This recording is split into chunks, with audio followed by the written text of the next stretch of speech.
Ils sont restés sur le continent et depuis quelque temps, Radio Kamit se fait le devoir et bien sûr, c'est pour nous un plaisir d'ailleurs de sillonner le continent pour aller à leur rencontre. Ce sont des entrepreneurs, ce sont des personnes qui ont un fort impact sur les populations locales.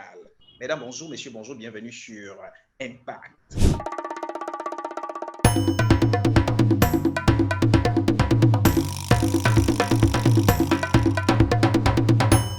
Impact, édition de ce jour, cap sur le Cameroun, où nous recevons, où nous attend, bien sûr, Thierry Rimba. Bonjour et bienvenue. Bonjour, M. David. Bonjour, M. Takam. C'est un plaisir de vous avoir. Kenny Takam, inconditionnel, bien sûr, de ce programme. Bonjour et bienvenue. Bonjour David, bonjour chers invités, bonjour M. Mar. Vous l'avez compris, le micro est planté. Vous, à la maison, vous nous regardez, vous aimez les contenus que nous produisons jusqu'ici.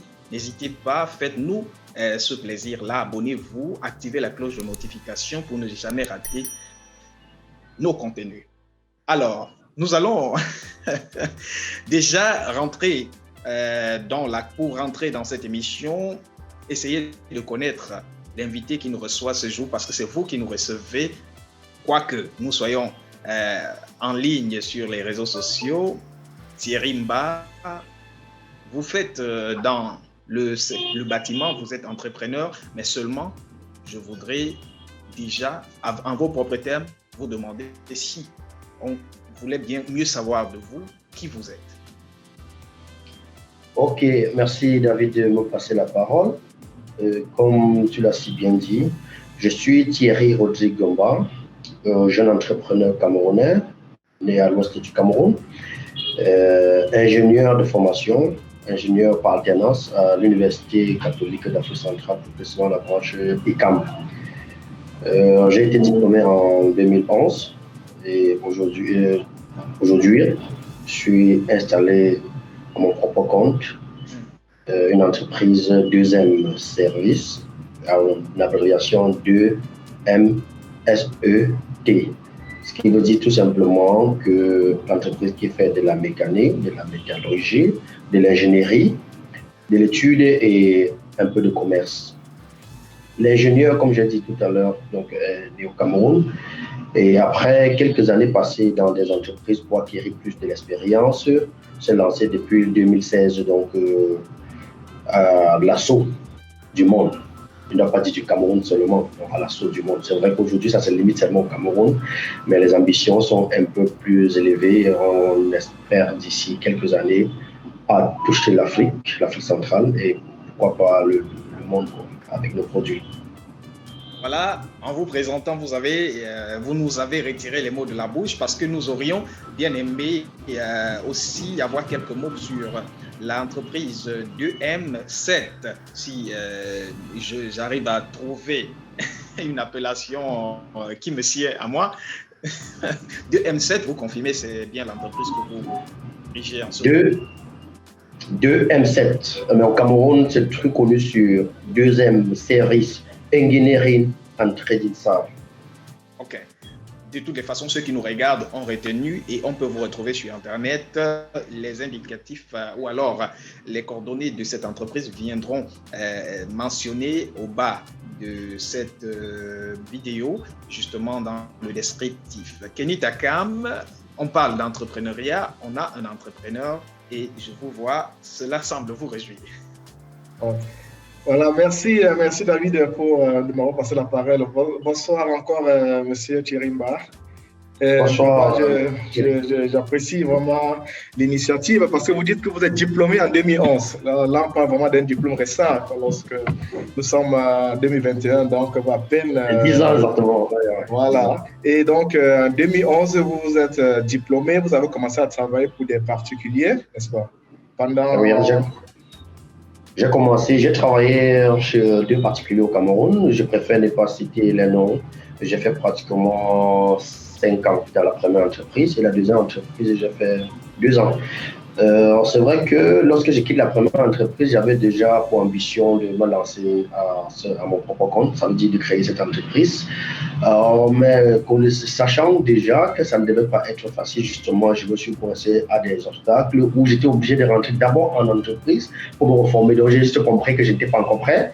Et j'ai pris encore 2 ans, travaillant encore chez une autre entreprise pour mieux acquérir de l'expérience. Et aujourd'hui, depuis 2016, créé l'entreprise de 2 ans. Évidemment, lorsque vous dites vous avez travaillé pour des particuliers, vous avez compris, parce que je vois que votre cursus, vous avez fait des études dans l'université catholique, n'est-ce pas, d'Afrique. L'université catholique, ouais.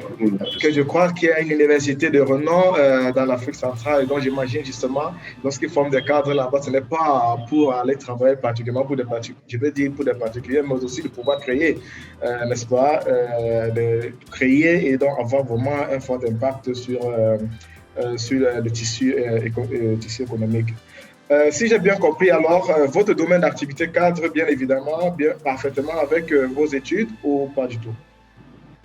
Disons que lorsqu'on est entrepreneur, on doit essayer de connaître un peu tout à la fois pour pouvoir mieux évoluer, surtout dans notre contexte économique camerounais. Vous savez, comme je dis, l'entreprise fait plus dans la métallurgie, la mécanique et fait un peu aussi de commerce, d'ingénierie, de trading. Ingénierie, c'est ce qui est directement lié à moi parce que je vais aussi rappeler, je suis certifié en management de projet, PMP, et j'ai fait beaucoup d'études en construction métallique.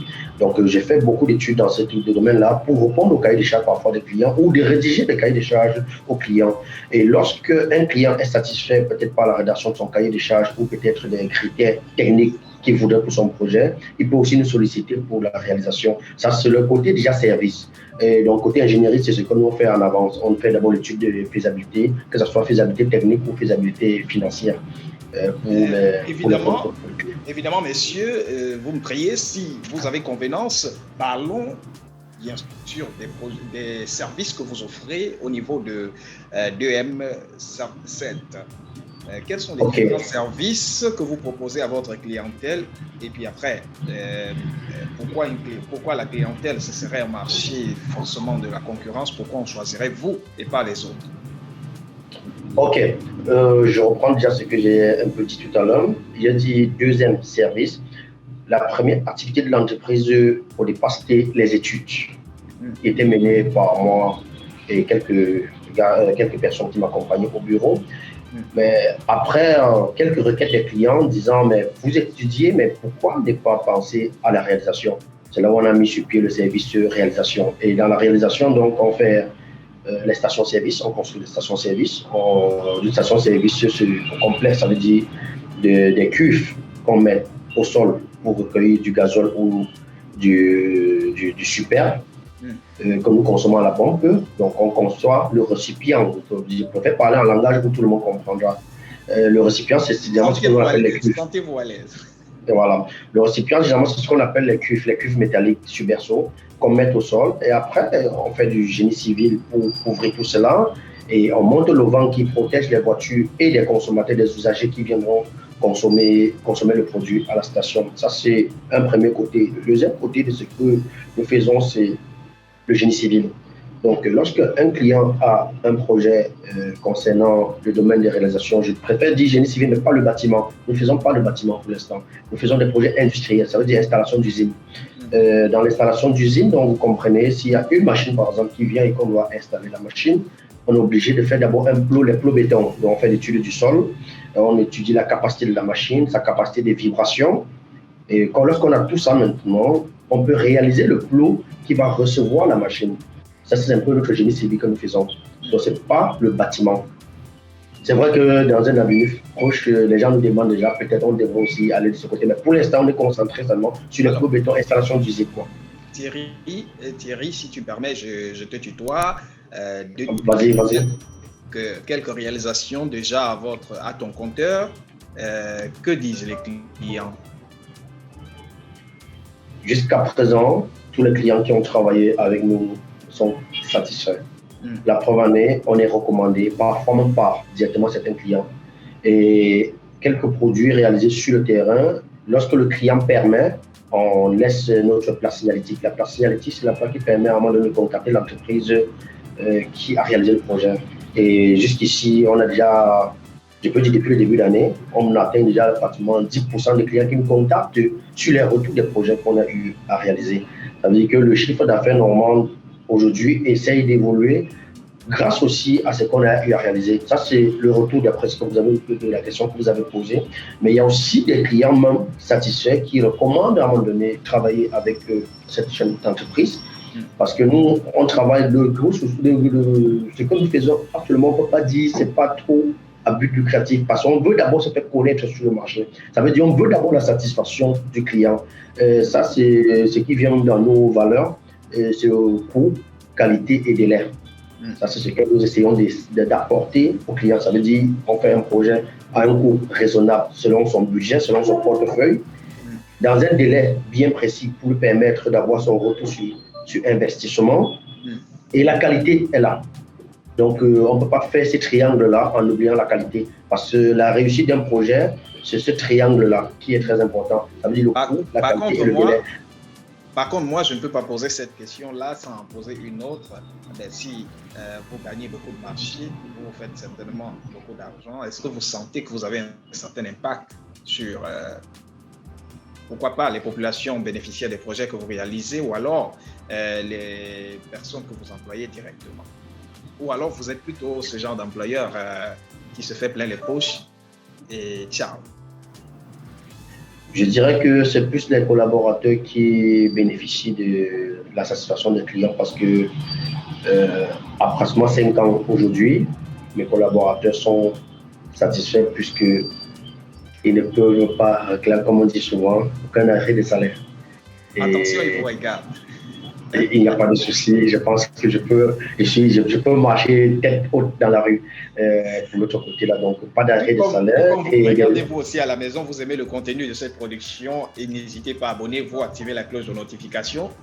Mitakam. Nous parlons d'un entrepreneur qui s'est lancé, qui a osé, mais ceci, vous avez une particularité, c'est que vous encouragez dans votre quotidien, vous encouragez les gens à se lancer, mais ceci n'est pas sans exclure les difficultés. Voilà, Monsieur Thierry-Ba, vous parlez de l'entrepreneuriat, voilà. Je répète encore, c'est très intéressant, n'est-ce pas? C'est très encourageant de suivre, de regarder ou bien de voir des jeunes comme vous, n'est-ce pas, qui sont déjà en train de faire leur part. Mais dans l'entrepreneuriat, justement, il faut bien que quelqu'un sache qu'est-ce qu'il va faire, quel est le service qu'il propose et qu'est-ce qui le différencie, n'est-ce pas? Qu'est-ce qui le différencie des autres entreprises qui sont déjà sur le territoire. Je vais parler là de ses avantages compétitifs. Qu'est-ce que lui apporte de plus par rapport à ce qui existe déjà sur le marché? Il fait faire de l'entrepreneuriat, c'est vrai, c'est bien beau de pouvoir voler de ses propres ailes, mais quelles sont réellement les difficultés et qu'est-ce qu'il apporte de plus sur le marché? Ok, merci de la question, elle est pertinente.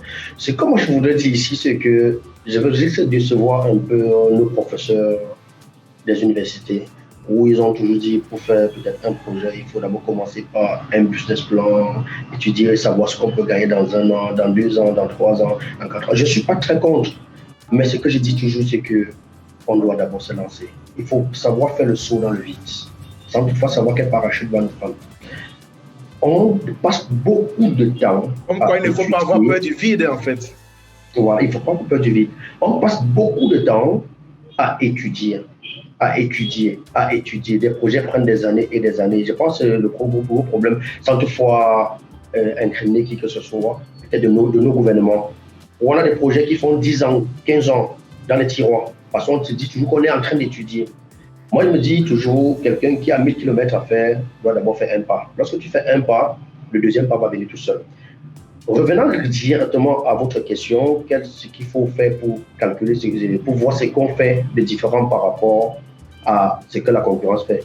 Pour connaître ce que la concurrence fait, il faut d'abord être sur le terrain. On ne doit pas rester à la maison et savoir ce que la concurrence fait. Tu te lances, tu étudies ce que la concurrence fait, et tu commences à apporter des améliorations par rapport au manquement de la concurrence. Ce n'est pas en restant dans les livres ou à l'université qu'on comprendra tout ce que la concurrence fait. Lorsque tu n'es pas dans le bain, tu ne peux pas connaître la différence entre ce que tu vas proposer ou pas. Aujourd'hui, moi, je peux parler plus personnellement de ce que nous apportons comme différent. On a compris que dans les projets de construction métallique des stations-service, ça prenait énormément de temps. Parfois, ça prenait du temps. Pourquoi? Parce que les entreprises n'anticipent pas beaucoup. Ou peut-être des gérants, ils n'anticipent pas énormément sur des projets. Lorsqu'il y a un projet qui arrive, Lorsque tu as la commande qui est passée, à partir de là, tu dois savoir quels sont les intrants de ton projet, qu'est-ce qui va venir d'ici 1 mois, qu'est-ce qui va venir d'ici 2 mois, qu'est-ce qui va venir d'ici 3 mois pour rester dans les délais. Voilà. Vous justement étant certifié en gestion de projet, je pense que ça c'est une des contraintes de cette certification, les délais de la réalisation. Bon, c'est ce qu'on appelait lors de la certification la planification. Voilà. Donc, c'est le volet planification. Je pense que c'est le deuxième module, la planification. Donc, en fait, il y a ce problème de planification dans les projets en Afrique, au Cameroun et en Afrique. Parce qu'on n'anticipe pas. On se lève tous les jours, on est surpris de ce qui va arriver. Et c'est là que ça crée des délais.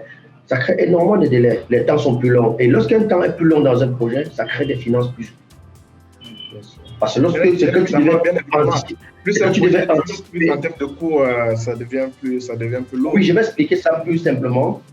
Pour un article que tu prends le temps de planifier, qui doit venir soit peut-être par un fret aéroport, soit peut-être par un bateau. Le bateau aujourd'hui, le bateau minimum, c'est peut-être dans les 45 jours. Mais que tu te rends compte peut-être de ce produit que tu vas utiliser peut-être à moins 1 semaine de sa date d'utilisation. Tu comprends donc que tu vas soit peut-être faire venir maintenant par fret qui va coûter plus cher, alors que tu aurais dû anticiper et faire venir peut-être par un bateau qui te prendra un peu moins de temps. Donc, c'est ce que nous avons essayé d'apporter à nos clients, de leur dire, posez-nous vos problèmes. C'est pour ça qu'on a commencé le projet par les études. Le projet du deuxième commence par les études. Donc, au départ, on planifiait et on suivait. Ça veut dire, on rédige un cahier de charges, on remet un client, on dit, OK, voilà, si tu veux employer une entreprise pour ton projet, voilà le canevas qui doit suivre. Après, certaines entreprises se sont rendues compte que, mais quand vous dites seulement et après, les gens n'arrivent pas à suivre, pourquoi vous-même, vous ne pouvez pas essayer de réaliser? C'est là où on a mis sur pied le volet réalisation. Pour essayer de rester en symbiose avec ce qu'on a écrit et ce qui va se faire sur le terrain. Et ça commence à plaire aux clients. Je vais me dire aujourd'hui, nous faisons plus de réalisations que les études. Pour les réalisations, pourquoi? Parce que les premiers clients avec qui on a travaillé sont satisfaits et ne veulent pas qu'on les quitte. C'est une petite anecdote, mais j'ai pratiquement 2 ou 3 clients où lorsque nous ne sommes pas sur leur projet en temps réel, lorsqu'ils ont une projet à réaliser, ils ne sont pas satisfaits. Ils ne sont pas satisfaits pourquoi? Parce qu'ils veulent toujours qu'on soit là, parce qu'ils savent qu'étant sur le terrain, on anticipe. Et parfois, on parle jusqu'à gérer d'autres corps de métiers qui sont sur le site. On organise des réunions pour dire non, pour un projet, voilà comment ça doit se passer. Tel peut passer avec ce qu'on appelle généralement la proactivité. Parce que parfois, des entreprises organisent des projets, mais le projet, c'est multifonction. Nous, on ne peut pas tout faire. Ça veut dire qu'il est obligé d'avoir d'autres entreprises avec qui on va intervenir. Parfois, il n'y a pas cette collaboration. Qui va faire quoi avant qui va intervenir avant qui?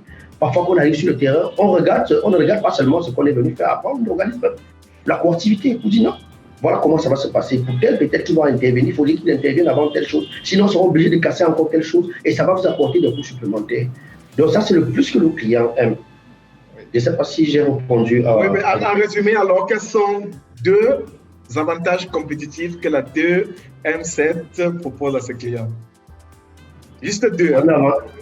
Juste 2? Oui, juste 2. Je sais que vous en avez peut-être d'ailleurs beaucoup, certainement, mais juste 2. Je vais commencer par le nerf de la guerre. Les coûts sont accessibles chez 2M. Quel que soit ton budget, tu viens s'asseoir, on réfléchit et on fait ton projet. Ça se donne.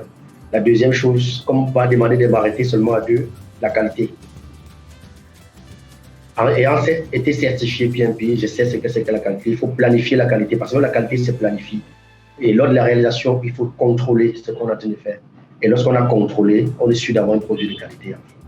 Moi, je suis satisfait. Je suis satisfait dans tous les cas. Alors, merci. On va poursuivre si vous voulez bien, messieurs.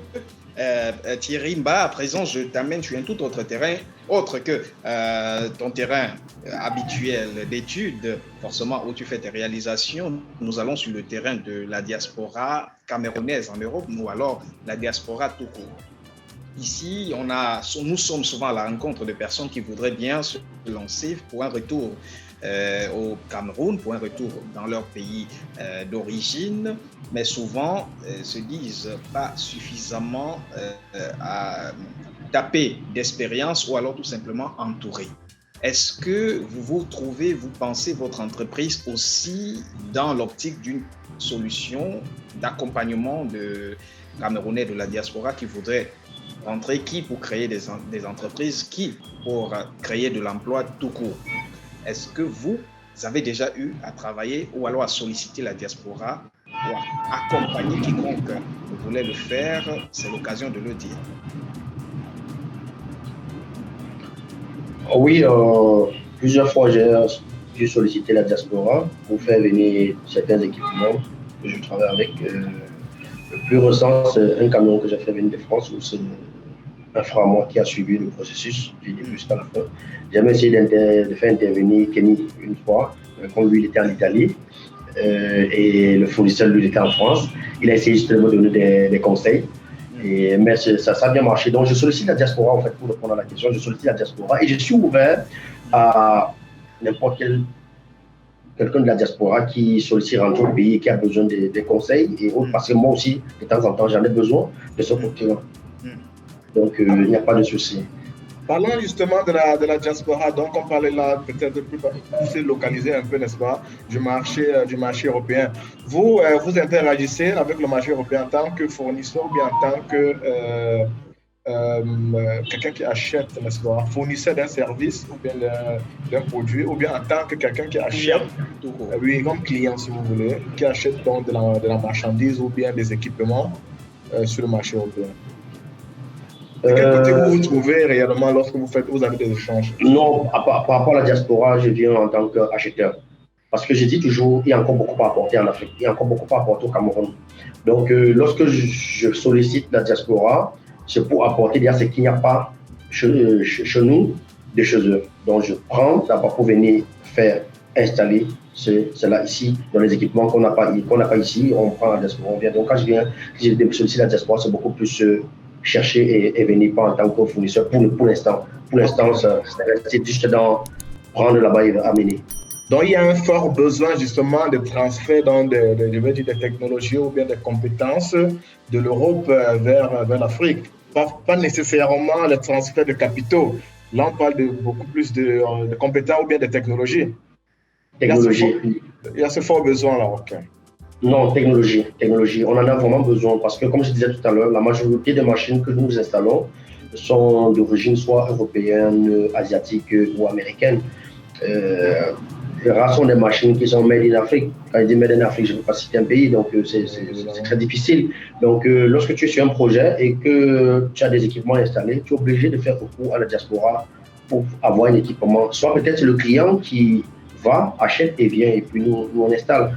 Or, si on pouvait faire ça aussi localement, je pense que ça devrait être encore réduit correctement. Bien évidemment. Et vous êtes intéressé à une représentation légale au niveau européen?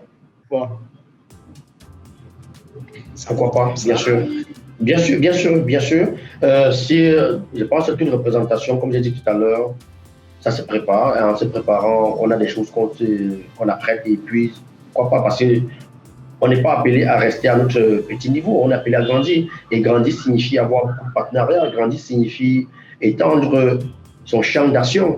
J'ai toujours un exemple que j'aime prendre face à mes employés, c'est que une entreprise, pour mieux s'installer, doit être comme une équipe de foot ou une équipe de rugby. Ça veut dire que ça doit avoir beaucoup de gens, un défenseur, un gardien, des milieux de terrain, des attaquants, des remplaçants. Je pense que lorsqu'on est une équipe et qu'on communique correctement, rien ne peut nous battre. Mais si quelqu'un veut rester à sa place et dire « je fais chemin seul », l'équipe de football va t'écraser. Ouais. Une très belle image. Messieurs, je vais à présent nous prier tous ensemble de regarder vers la porte de sortie. On n'a pas vu le temps passer, mais il nous reste très peu de temps encore à passer ensemble. Alors, le message est clair à ceux de la diaspora qui nous regardent, qui auraient des projets de construction, réalisation d'une entreprise. On peut s'adresser à vous, Thierry Mba. Vos contacts seront dans le descriptif de cette vidéo. Et Nitakam, une dernière certainement. Voilà, on a beaucoup abordé le sujet très intéressant ici. Merci vraiment, Monsieur Chirimba, d'avoir partagé avec nous, n'est-ce pas, cet échange. Certainement, beaucoup de choses encore sont à dire. Hein. La partie, par exemple, des difficultés que vous avez rencontrées, n'est-ce pas, durant cette pandémie. Mais bon, vous, en tant qu'ingénieur et entrepreneur, je pense que ces faiblesses ou bien les faiblesses que vous avez rencontrées, vous avez pu vous essayer de les transformer en force pour pouvoir, n'est-ce pas, plus apporter des solutions. Donc, je vous remercie vraiment de votre disponibilité et j'espère qu'on va se retrouver dans les prochaines occasions. Merci, je vous remercie. Alors, si j'avais un mot de fin, si c'est possible. Exactement. Voilà. Pour tous les jeunes qui regardent, déjà, merci à Radio Kamit de donner cette opportunité de s'exprimer. Que les jeunes n'aient plus peur. Il faut oser. Tu sais, la génération d'aujourd'hui, moi je dis, sans toutefois les insulter, elle est à la limite réfrigérante.